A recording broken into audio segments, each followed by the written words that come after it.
Olá,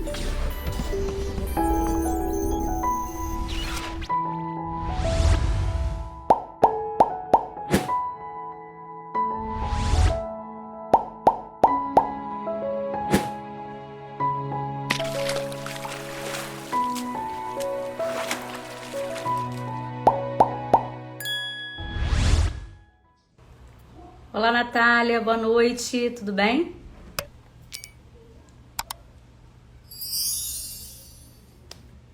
Boa noite a vocês que estão chegando. Muito obrigada pela companhia mais uma vez, mais uma noite com mais um Gole de Ciência. Hoje nós temos um encontro com o professor Paulo Chagas. Vou esperar ele entrar aqui para conversar com a gente. Que bom, Natália. Obrigada pela companhia, obrigada pela presença. Meu filho Taylor acabou de entrar, muito obrigada. Vamos aguardar o professor Paulo entrar. Ele me perguntou como é que fazia para entrar. Eu acho que é a primeira vez que ele participa de live. Espera aí que eu tô com uma filhotinha comendo os fios. Espera aí. Olha que lindeza, nossa mascote. Ela gosta de comer fio. Não pode, vai ter que segurar ela. O professor Paulo chegou. Vou chamar aqui o professor Paulo. Opa! Boa noite, professor Paulo. Muito Boa obrigada noite. pelo sua presença, por o senhor ter aceito o nosso convite para falar aqui na nossa página. É Muito uma bom. grande alegria. A gente está acompanhado, ó. Que legal. Eu não posso fazer isso porque o meu é um Rottweiler, Rottweiler não, um Bull Terrier bem grande, não ia caber aqui na câmera. Ela chegou essa semana, virou o nosso xodó e já é a nossa mascote aqui. Eu demorei um Professor, pouquinho para entrar porque eu não tenho muita habilidade com essas coisas. Estava pedindo para meu filho me ajudar. ai, que bom que tem a ajuda do filho.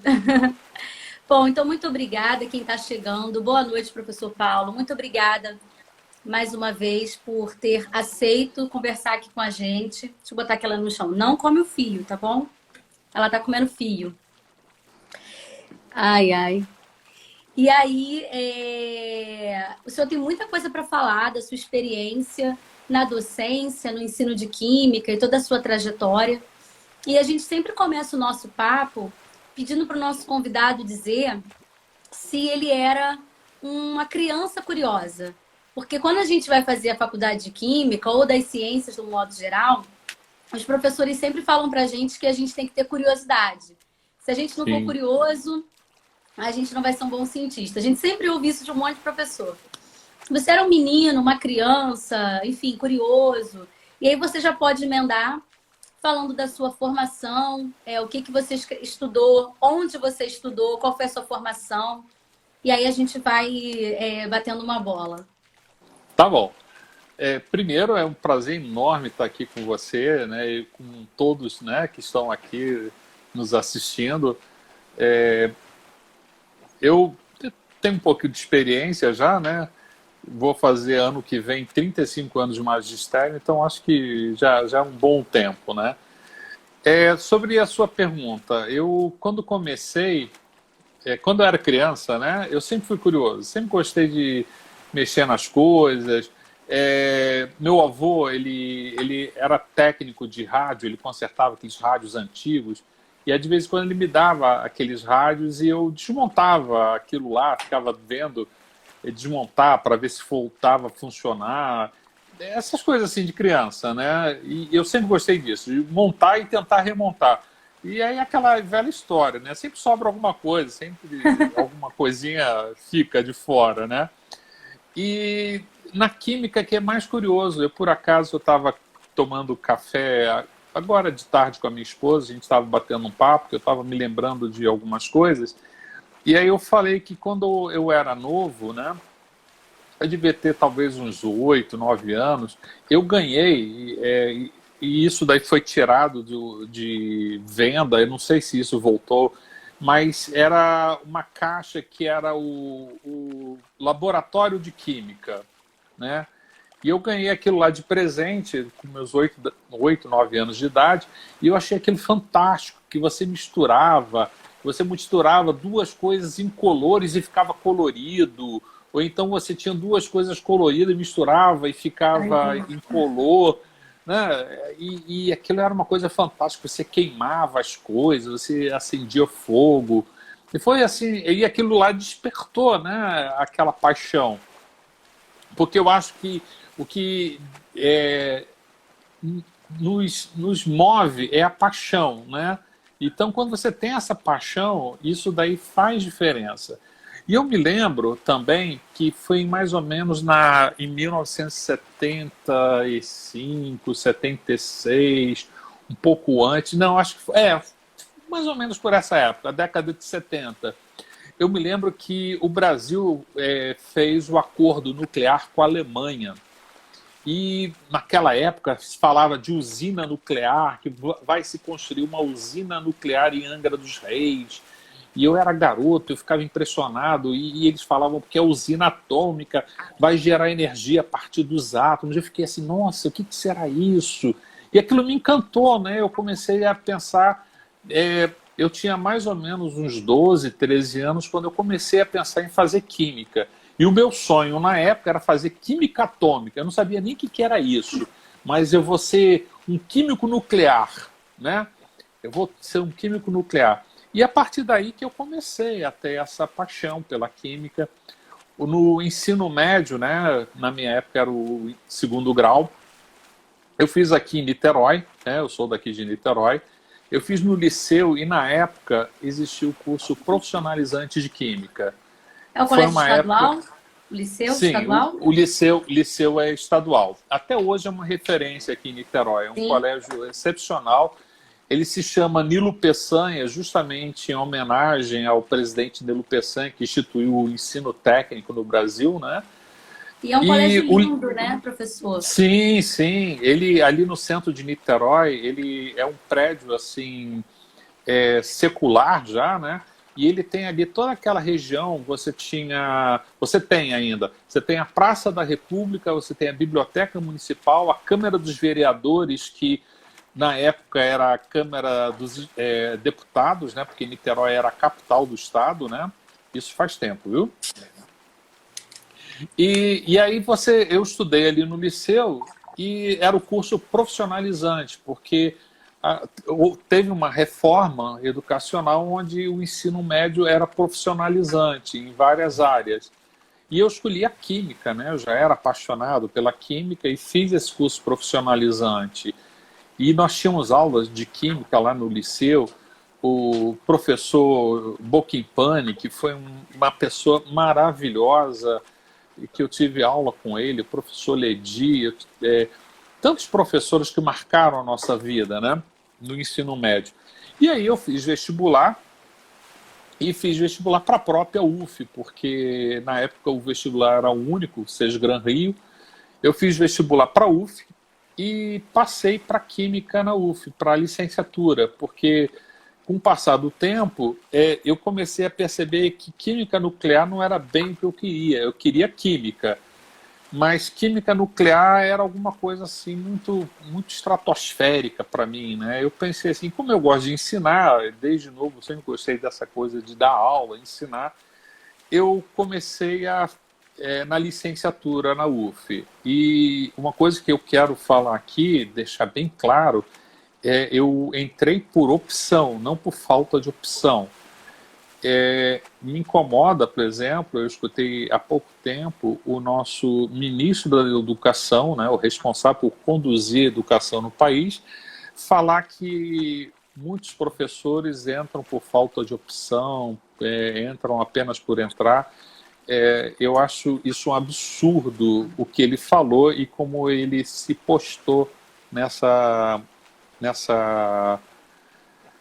colocação, né? Que é horrorosa, diga-se passagem. Foi muito infeliz, né?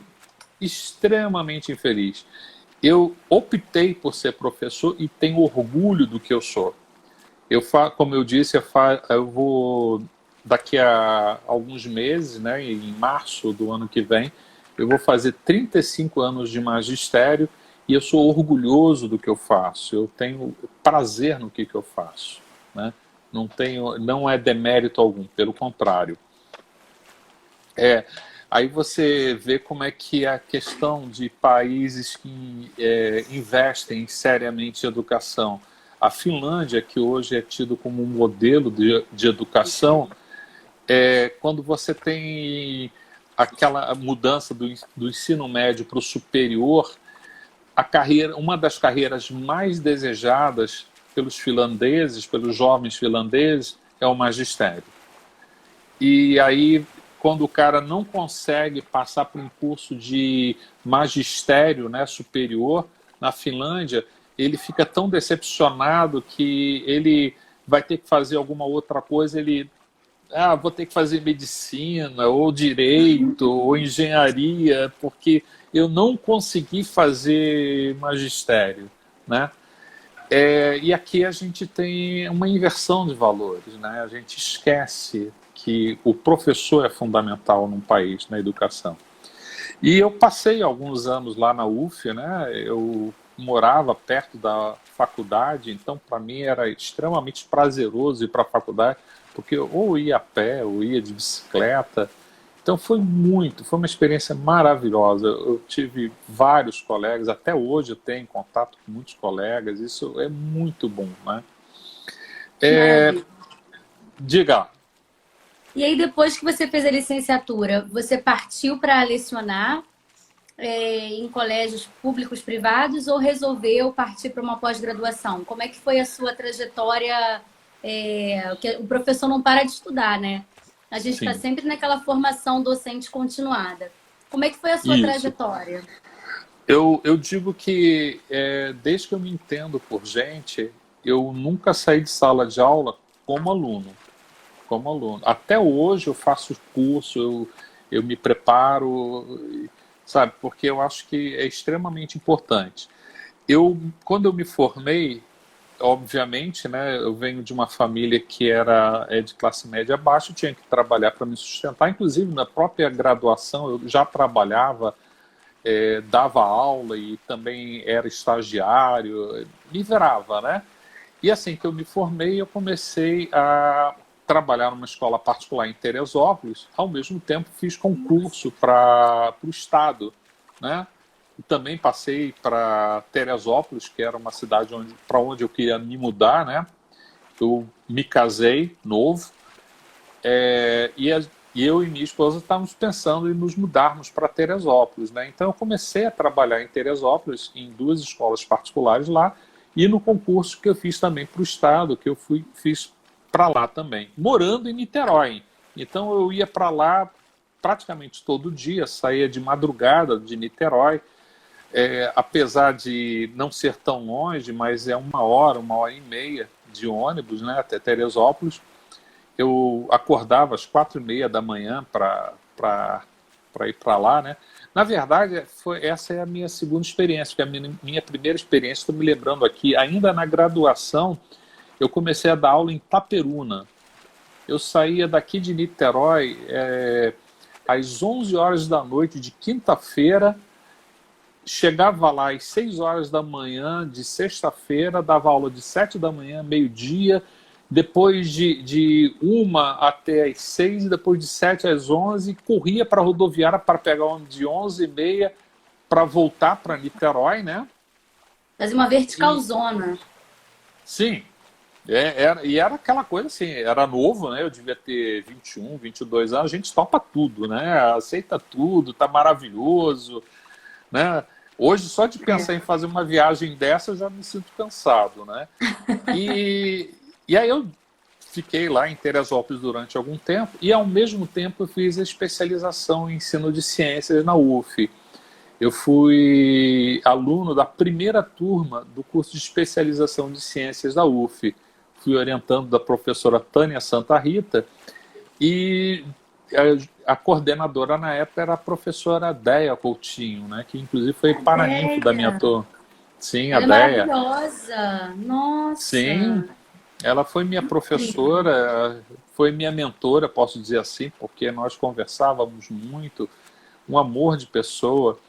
E eu fiz essa especialização, e assim que eu terminei a especialização, surgiu um concurso para o Cefet no Rio de Janeiro. E aí, bem, vou fazer só por experiência e para ver como é que vai ser, quem sabe. E aí eu fiz esse concurso e, para minha surpresa, eu fiquei em segundo lugar no concurso, né? E quem ficou em primeiro lugar foi o professor Álvaro Crispino, que foi meu professor também, é professor de excelente qualidade. Hoje ele é secretário de Educação em Teresópolis. E ele passou em primeiro lugar, né? Eu fiquei chateado assim por não ter sido o primeiro, porque só tinha uma vaga. E ele assumiu a vaga e, para minha surpresa, eu fui chamado para trabalhar na antiga Escola Técnica Federal de Química, porque existe uma lei, né, que se você faz concurso para um determinado instituição, outra instituição pode aproveitar o concurso, e eu fui chamado. E eu entrei assim, olha, feliz da vida na Escola Técnica Federal de Química. No Isso Maracanã? foi no Maracanã. Só existia o Maracanã naquela época. Ah, tá, Só tá. tinha aquela unidade lá no Maracanã, em 1993.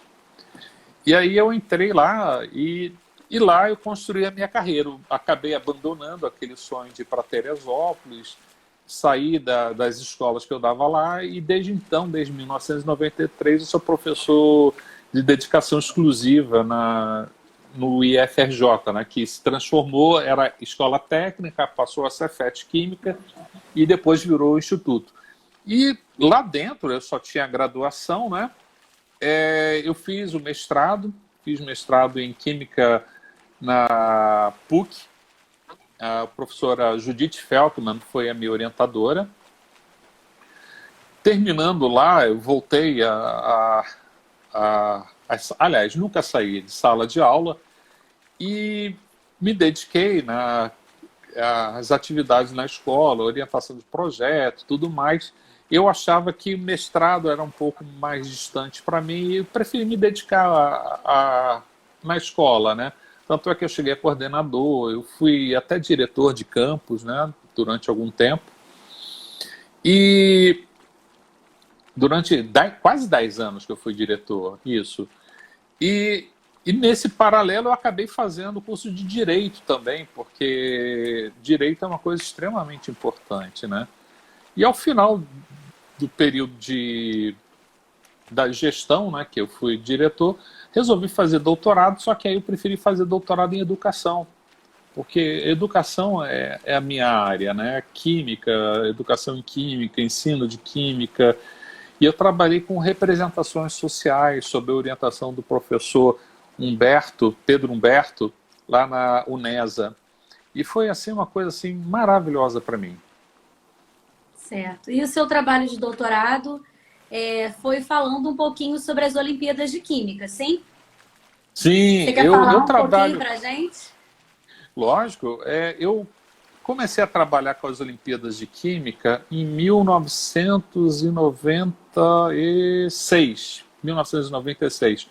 uns 3, 4 anos depois que eu entrei na escola técnica, né? Eu fui convidado para ajudar a diretora na época de ensino, era a professora Rita, e ela me chamou para ajudar na Olimpíada de Química. Eu não sabia nem o que era aquilo.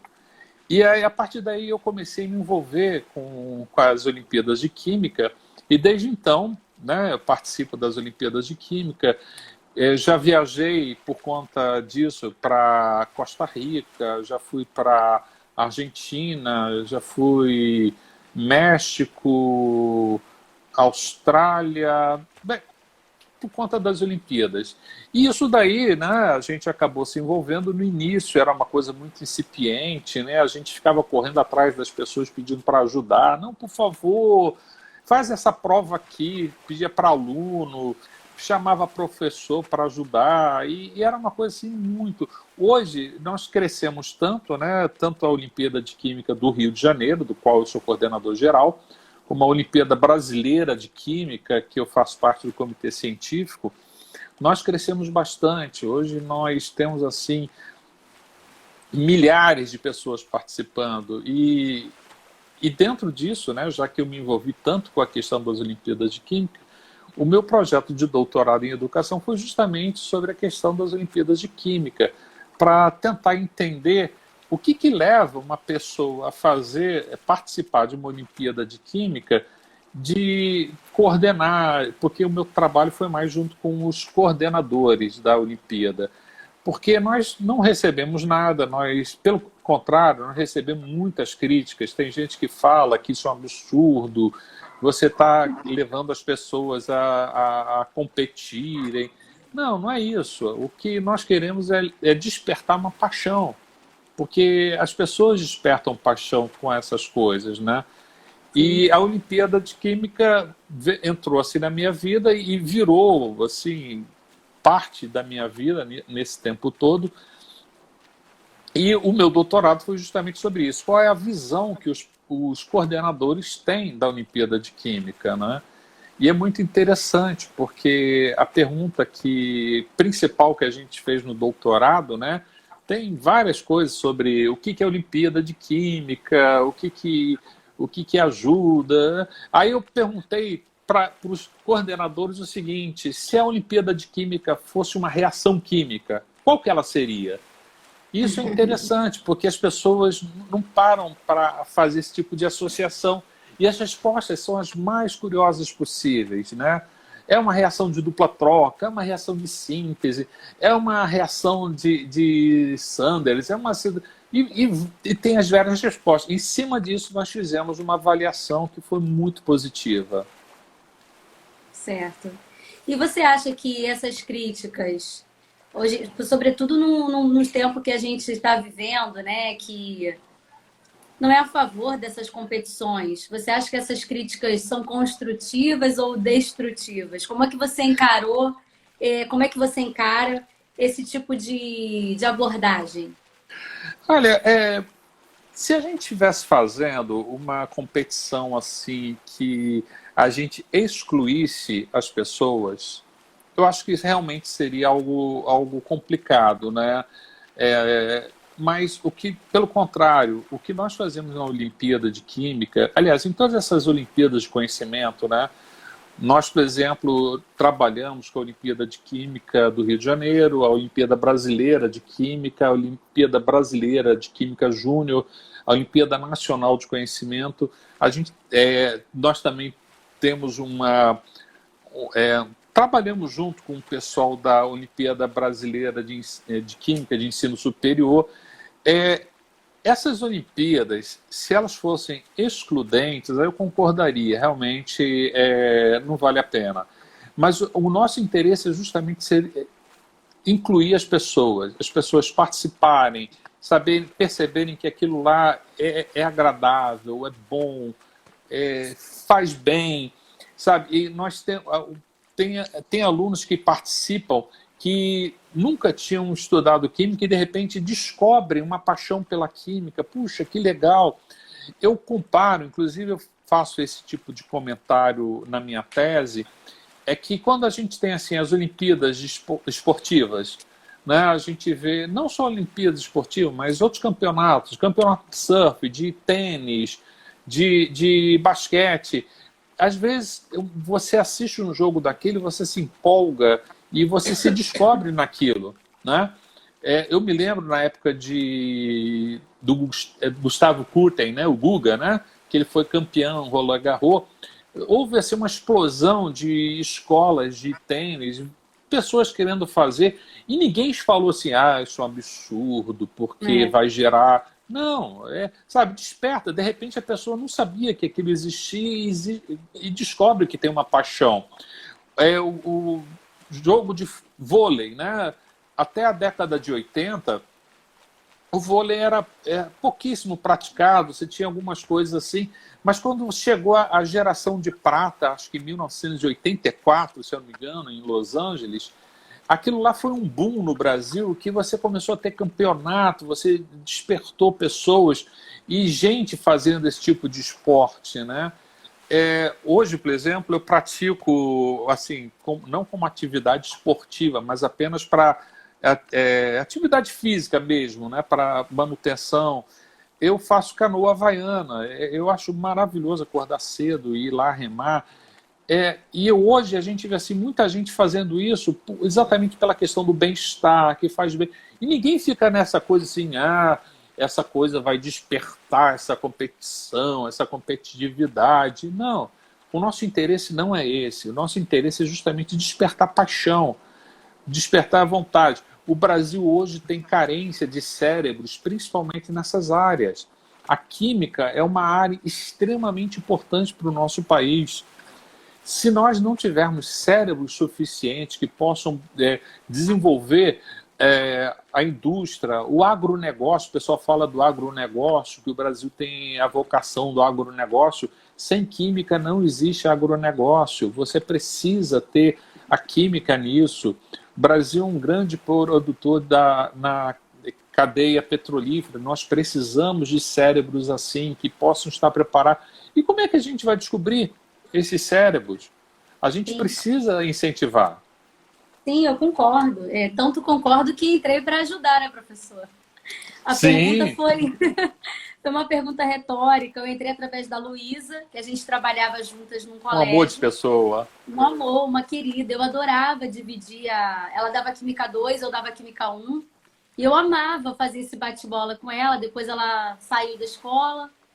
E assim, antes dela sair, ela me chamou. Poxa, você não tá afim, não, de ajudar lá as Olimpíadas? E aí eu falei, mas o que tem que fazer? Aí, enfim, no primeiro ano que eu entrei, que foi ano passado, já comecei corrigindo prova, aplicando prova. E no final do ano eu fui mestra de cerimônias. Isso! Apresentando lá. Maravilhosa, diga-se passagem. Sensacional. A sua apresentação foi assim, perfeita. E eu gostei muito de fazer parte, porque assim, a gente percebe que a gente, quando entra, não conhece muita gente, e a gente é super bem acolhida, né? Vocês da coordenação geral, as pessoas assim, deixam a gente muito à vontade. E é legal aprender com vocês, né? Esse ano eu já fiz questões, já mandei para o Carlos, já colaborei de outra forma com a elaboração de questões da próxima prova. E foi muito legal, porque a gente está sempre aprendendo, né? E trocando. É muito bom trocar com os nossos pares, né?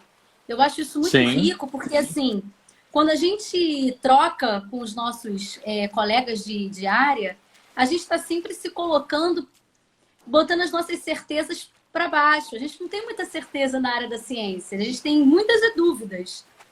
E aí, né, quando a gente revisa uma questão e tem a nossa questão revisada, esse bate-bola, realmente não pensei assim, essa questão pode estar ambígua. Então, isso é muito interessante. Para mim, foi muito interessante. Só antes da gente continuar, o professor Sérgio Machado deixou um olá aqui, deixou um grande abraço para você. Ele é um querido. Grande amigo. Sim, eu gosto muito do Sérgio. O Sérgio foi, assim, minha luz lá na faculdade, na UFRJ, quando eu fiz graduação, porque eu tinha momentos de muitos surtos, de chorar e tal. E ele, vamos conversar. Ele era aquele paizão da gente e eu sou muito grata ao Sérgio, ele sabe disso.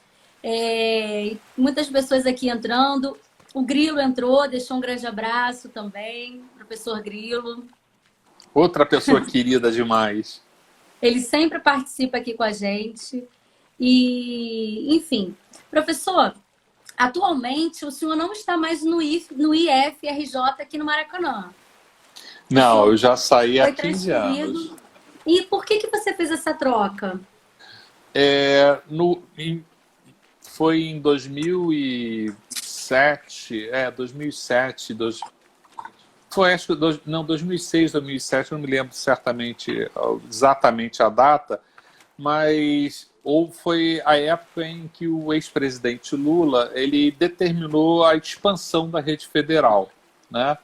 E nessa expansão da rede federal do ensino técnico, né, houve assim a proposta, né, de que determinadas cidades, existia lá alguns critérios, que quisessem ter unidades da rede federal nela, teriam que fazer assim, uma proposta de um terreno, alguma coisa assim.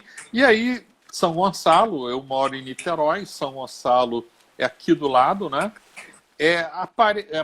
fez a proposta de ter um campus lá, foi aceito e na época nós éramos Cefet Química, né? Já tínhamos mudado de escola técnica para Cefet Química, e o diretor-geral na época, né, o equivalente a reitor hoje, professor Edmundo, me chamou e falou: olha, Paulo, nós vamos abrir um campus em São Gonçalo e eu quero que você leve à frente isso aí, né?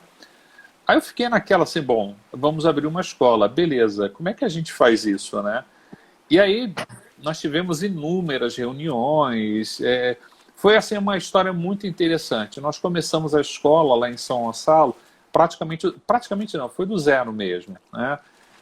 Iniciamos inicialmente, olha que coisa horrível.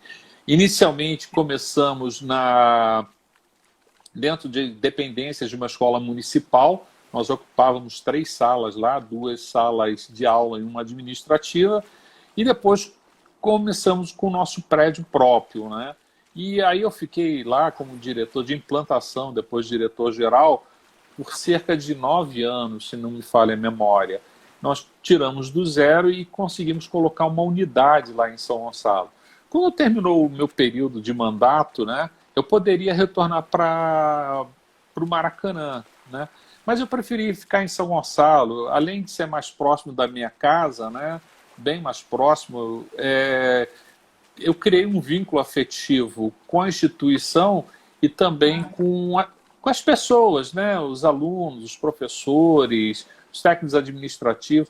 Hoje eu estou lá, quando estou lá já esse tempo todo, eu sou muito feliz lá. Eu gosto demais daquilo lá, do pessoal que trabalha lá. Muito mesmo. Que bom. É tão bom quando a gente trabalha num lugar, se sente bem, né? Se sente acolhido, fazendo parte. Isso é metade do caminho, né? Porque isso traz paz. É Professor, verdade. né? Atualmente, lá no Instituto Federal, o senhor orienta algum trabalho de mestrado, de doutorado, de iniciação científica? Lá no nosso campus, nós não abrimos ainda nenhum curso de mestrado ou doutorado, né? Eu já ajudei muito lá no campus Maracanã, eu fui professor do primeiro curso de especialização de ciências que teve lá, ajudei a criar o curso, né?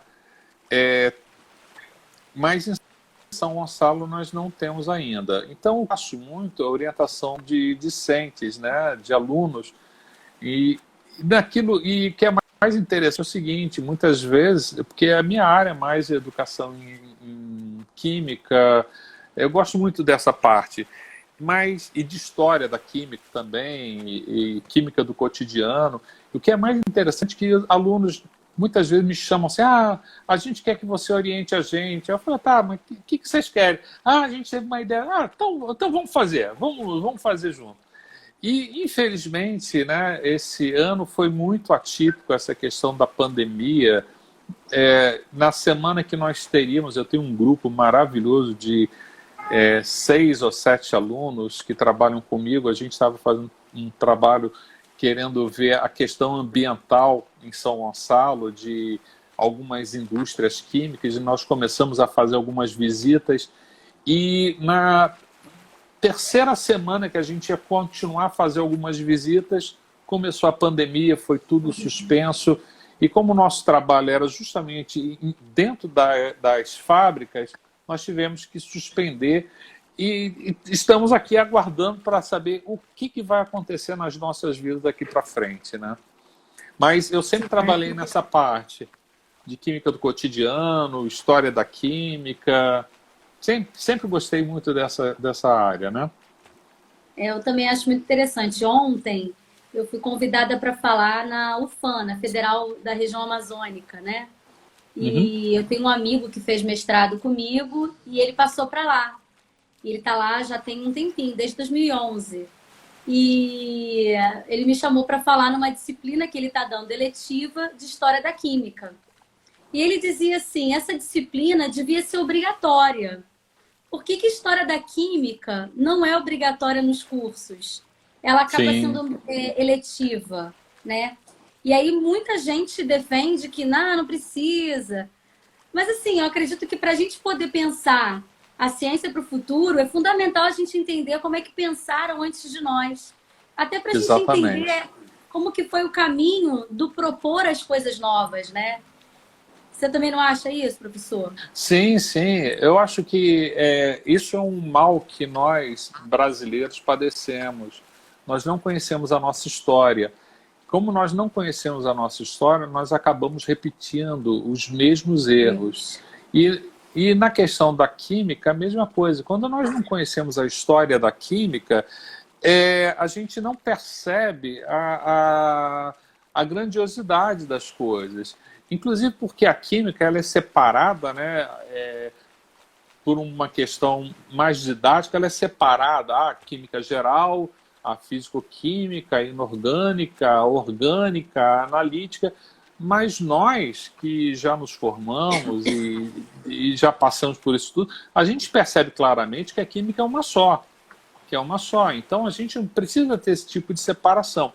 E a própria história da química, ela mostra para a gente que a química não é dessa forma linear que a gente estuda, né?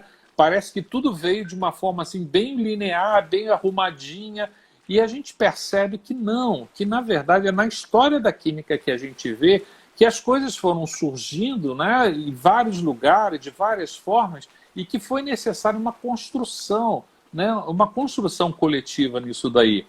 Não foi um cara que teve uma ideia, que depois teve outra e outra. Não, muitas ideias, inclusive, surgiram ao mesmo tempo e pessoas discutiram. Então, isso daí é uma coisa que falta demais para a gente, a história da química. Você falou da UFAM, eu já estive lá umas 2 vezes, se eu não me engano. É um campus maravilhoso, dentro da floresta, um pedaço da floresta no meio da cidade, algo assim maravilhoso. Você está em sala de aula, você olha assim para fora, é a floresta amazônica que está ali, né? Ai, tô doida E para ir lá visitar. olha, vale muito a pena. Eu tenho amigos lá, companheiros lá, pessoas fantásticas. E isso que você falou, né, de dar essa eletiva, eu estava por acaso dando, um pouco antes de entrar aqui com você, eu estava ajudando a professora Tânia, que é lá como é que o pessoal fala? URGS, da Federal do Rio Grande do Sul, né? A URGS. E era justamente um curso de extensão que ela me pediu para falar também sobre a questão de ciência e religião, que é uma coisa que eu também transito nessa área, né? E a questão, como faz falta a questão do diálogo entre as pessoas, né? Sobre a história da química, você começa a entender, por exemplo, quando as pessoas leem sobre a história de Marie Curie, é uma pessoa que eu venero, que eu acho admirável a história dela, e a gente sabe tão pouco sobre isso, e quando você lê aquilo, puxa, que coisa fantástica.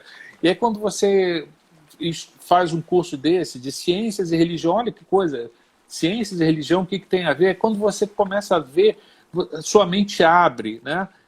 Se eu não me engano, foi Einstein que falou que depois que você estuda, seu cérebro nunca fica do mesmo tamanho, ele aumenta. Então isso é fundamental para a gente, manter essa educação continuada, esse ensino. E até coisa assim que você acha que não tem nada a ver, mas que estranho. Não, vale a pena.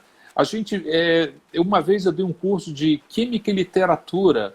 Né? Olha só, o que, Olha que que tem legal. aqui? O que tem a química a ver com literatura? E aí você começa a ver assim, muitas informações de literatura que tinha química. E, sabe, a gente não pode ficar preso numa caixinha, né? Achar que só aquilo. A gente tem que expandir os nossos horizontes. Maravilha. O professor Sérgio aqui está falando que as lives estão sendo fantásticas, obrigada. Pois além de excelentes, estou tendo a oportunidade de rever muitos amigos da época da faculdade e ver todos muito bem encaminhados como excelentes profissionais. Apson, muito obrigada pelo comentário. Você estudou com a esposa do Sérgio, não foi isso? Isso, o Sérgio é um gentleman, ele foi meu veterano. Eu me lembro que quando eu entrei na faculdade, em 1983, ele já era veterano, acho que eu não me lembro se ele já estava no terceiro ou quarto ano, E eu fiquei assim encantado, uma reunião que teve, você imagina, em 1983, uma reunião para se discutir política dentro da faculdade, e o que eu estou falando isso, gente, era final da ditadura militar, né? Olha. E o Sérgio, aquela gentileza de sempre, né? Sempre um gentleman, conduziu aquilo. Eu fiquei assim impressionado. Nossa, que bacana! E anos mais tarde, né? Ele se casou com a Bianca, que foi colega minha. Nós estudamos juntos no ensino médio lá no liceu. Olha. A Bianca, nós tínhamos a nossa turma. Era a turma 208, que a gente chamava de RAF, a República das Almas Famintas, e quando a gente passou para o terceiro ano, né, era a turma 324, e a turma se chamava República dos Futuros Universitários, a REFU. Que ótimo. E agora você imagina que coisa legal, a maioria daquele pessoal de uma escola pública, né, do Liceu Nilo Peçanha, passou para universidades públicas, né? E hoje, muitos desses colegas nossos são professores universitários em escolas e universidades públicas, assim como eu e Bianca, né? Maravilha. Isso é tão bonito, né? A importância da gente valorizar e nutrir a escola pública, acreditar na escola pública. Sim. Que infelizmente tem sido depredada, e tantas perdas de investimentos e incentivos à pesquisa, à docência, como a gente tem visto, né, professor? Um desmonte, né, das universidades. Mas Sim. Não há mal que dure para sempre. Quem me falou isso foi o Sérgio, para eu ter fé e esperança. Então, vamos caminhar adiante aí, com muita fé, muita esperança. Sim, continuemos na resistência. Continuemos na resistência. Nós estamos militando na educação pública já há quase 35 anos, 35 anos praticamente, né? E eu não desisto disso, porque eu tenho certeza, eu tenho convicção que o que faz diferença é a educação, é a cultura. E a escola pública, ela tem que ser resistência, ela tem que ser motivadora. Então, eu me orgulho de onde eu vim e me orgulho de onde estou, né? Eu vi agora há pouco, parece que o Sérgio falou que foi em 1981 que ele entrou, ou seja, ele entrou 2 anos antes de mim, né? Ele entrou antes. A Luísa entrou também, está aqui falando com a gente, Resistência, nossa querida. E aí, professor, a gente precisa falar do evento que vai ter no próximo mês da OQRJ com a relação de trabalho de formação para os professores. Isso. Que a nossa querida Luísa é a coordenadora. Vamos fazer a divulgação desse trabalho. Olha só, gente, para todo mundo que está assistindo, a pandemia toda surreal que nós estamos vivendo, mas até o ano passado, nós na Olimpíada de Química do Rio de Janeiro, nós tínhamos um evento que durante a segunda fase, quando os alunos iam fazer a prova, na segunda fase da prova, né? Muitos professores iam, e uma vez a gente conversando, falou assim, por que a gente não faz um encontro desses professores, um bate-papo? E aí nós começamos o encontro de ensino, né, desses professores durante a prova da Olimpíada de Química. Progrediu de tal forma, foi uma coisa tão fantástica, que nós fizemos esse encontro e virou, agora faz parte do nosso calendário, e esse ano nós vamos fazê-lo virtualmente, né? Nós vamos ter um encontro de ensino virtual. Nós já temos vários professores inscritos, nós temos vários convidados já que aceitaram participar, pessoas assim da envergadura, por exemplo, de um Antônio Florencio, da envergadura do reitor do IFRJ, professor Rafael Almada, e por aí vai. E justamente esse encontro, que é o 4º encontro de ensino de Química, né? Quem quiser se inscrever é gratuito, olha só, 0800. Ele é na página da da nossa Olimpíada, né? O QRJ, nós temos tanto Instagram, Facebook, essas mídias sociais que é a Luísa que coordena isso maravilhosamente bem. Graças a Deus eu tenho a Luísa na OQRJ, porque eu sou um zero à esquerda com essas tecnologias. A professora Raquel também está ajudando nessas mídias. Isso, a professora Raquel também, que é outra pessoa excepcional. Aliás, eu sou bem-aventurado. Deus me agraciou assim de ter pessoas maravilhosas trabalhando comigo. Eu fico pensando que Deus me colocou junto dessas pessoas para eu aprender com essas pessoas, porque eu tenho aprendido muito, muito com esse pessoal. É um pessoal maravilhoso.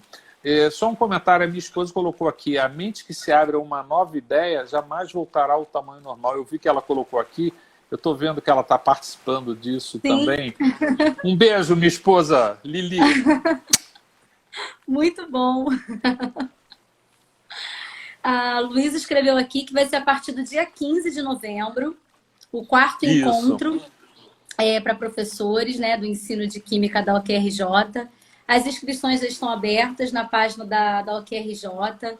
Como o professor Paulo falou, tem uma série de cursos, palestras, mesas de debate, mesa redonda, né?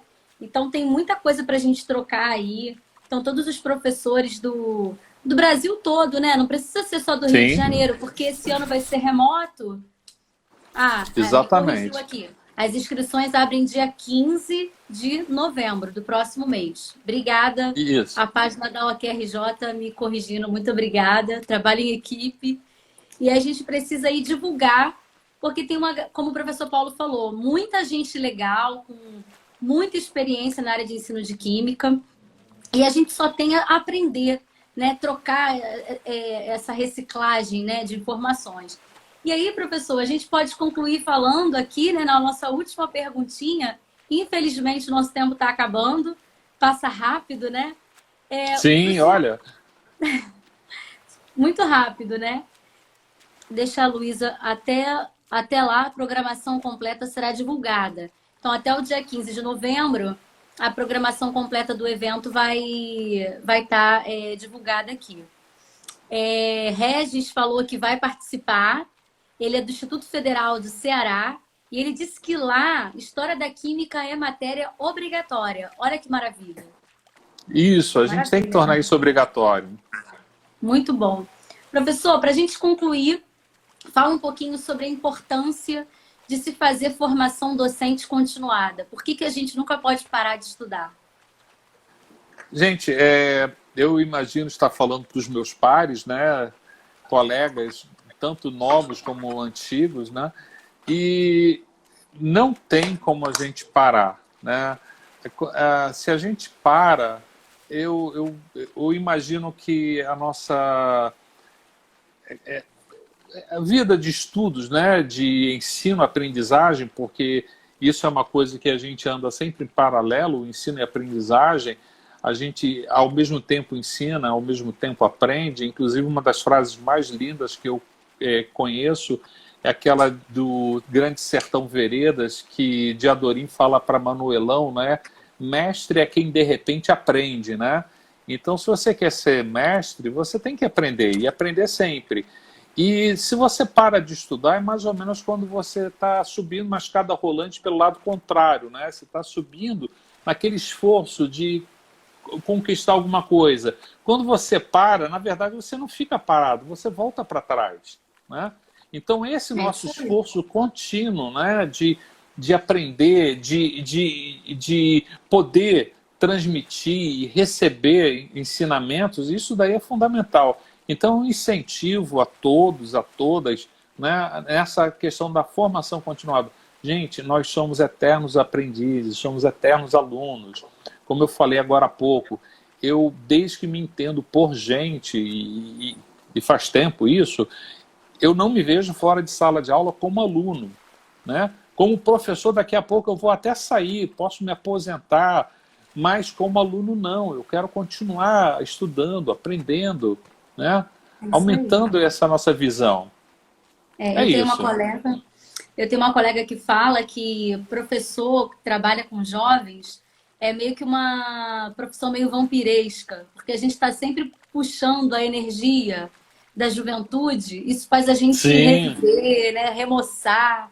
Ela sempre fala isso, que é meio vampiresca a nossa relação.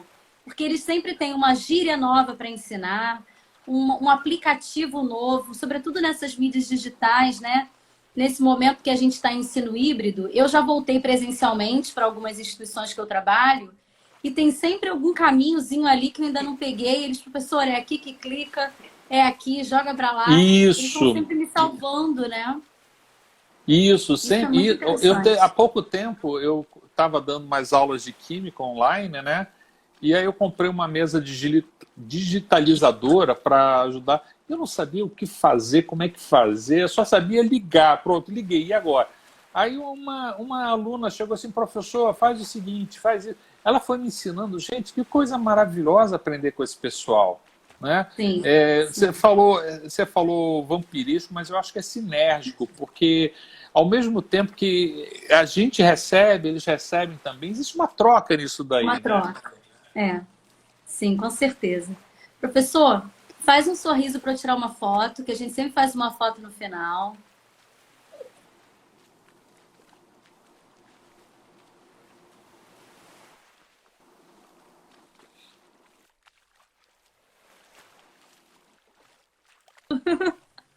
Eu quero agradecer mais uma vez a sua generosidade, seu tempo, essa candura de pessoa, sempre falando coisas boas pra gente. Ó, o Sérgio escreveu aqui, como Rubem Alves dizia, que por conta disso os professores são eternos, pois estarão vivos na mente dos estudantes. Uma coisa, o Monique, uma coisa que eu sempre comento, ao Igor falando mal de mim, dizendo que eu sou um professor carrasco. Nem parece que você é carrasco. Inclusive, acho que sábado eu tenho até um compromisso com ele de um cafezinho que ele me convidou. Isso é outra história. Mas uma coisa interessante que o Sérgio colocou aí e que eu complemento, que eu sempre comento, é o seguinte: não sei se você já reparou, mas eu não me lembro, confesso que eu não me lembro, eu nunca vi uma estátua de um professor. Você vê estátua de político, de general, de músico, mas você não vê de um professor. E eu sempre me questionei, por que você não tem assim, no meio da praça pública, a estátua da professora Mariazinha, né? Que foi professora durante anos e eu nunca entendi por quê. Porque depois de um tempo eu comecei a perceber que os nossos alunos é que são essas estátuas vivas, são esses alunos que nos homenageiam, né, no seu dia a dia. Eu me lembro com muito carinho dos meus professores de química, tanto do liceu lá em Niterói, quanto da UF. Eu me lembro de professores de química que eu tive lá na oitava série, de ciências, que ainda a gente chamava de ciências na oitava série, né? Hoje é nono ano. Eu me lembro com muito carinho. E essas pessoas me ajudaram a me formar. E eu tenho um profundo carinho e respeito e admiração por eles. É um abrir as janelas, né? Apresentar um novo mundo. E isso aí, como fala, né? No máximo muda a nossa visão, né? E a gente trilha novos caminhos, né? Possibilidades Exatamente. são abertas. Isso é maravilhoso. Bom, professor, muito obrigada pela sua generosidade mais uma vez, o seu tempo, sua sabedoria dividir aqui com a gente. Conte comigo nas Olimpíadas, em outros Vou momentos contar aí mesmo. na química para falar, para estar juntos. Pode contar aqui com a gente. A todos vocês, queridos, que ficaram até esse momento nos ouvindo nessa live com mais um Gole de Ciência, eu agradeço a presença. Um beijo grande e até a próxima sexta-feira com mais um Gole de Ciência. Professor Paulo, muito obrigada. Obrigado, gente. Beijo, forte abraço Paulo. e fique bem. Tchau, tchau. Tchau, tchau. Obrigada.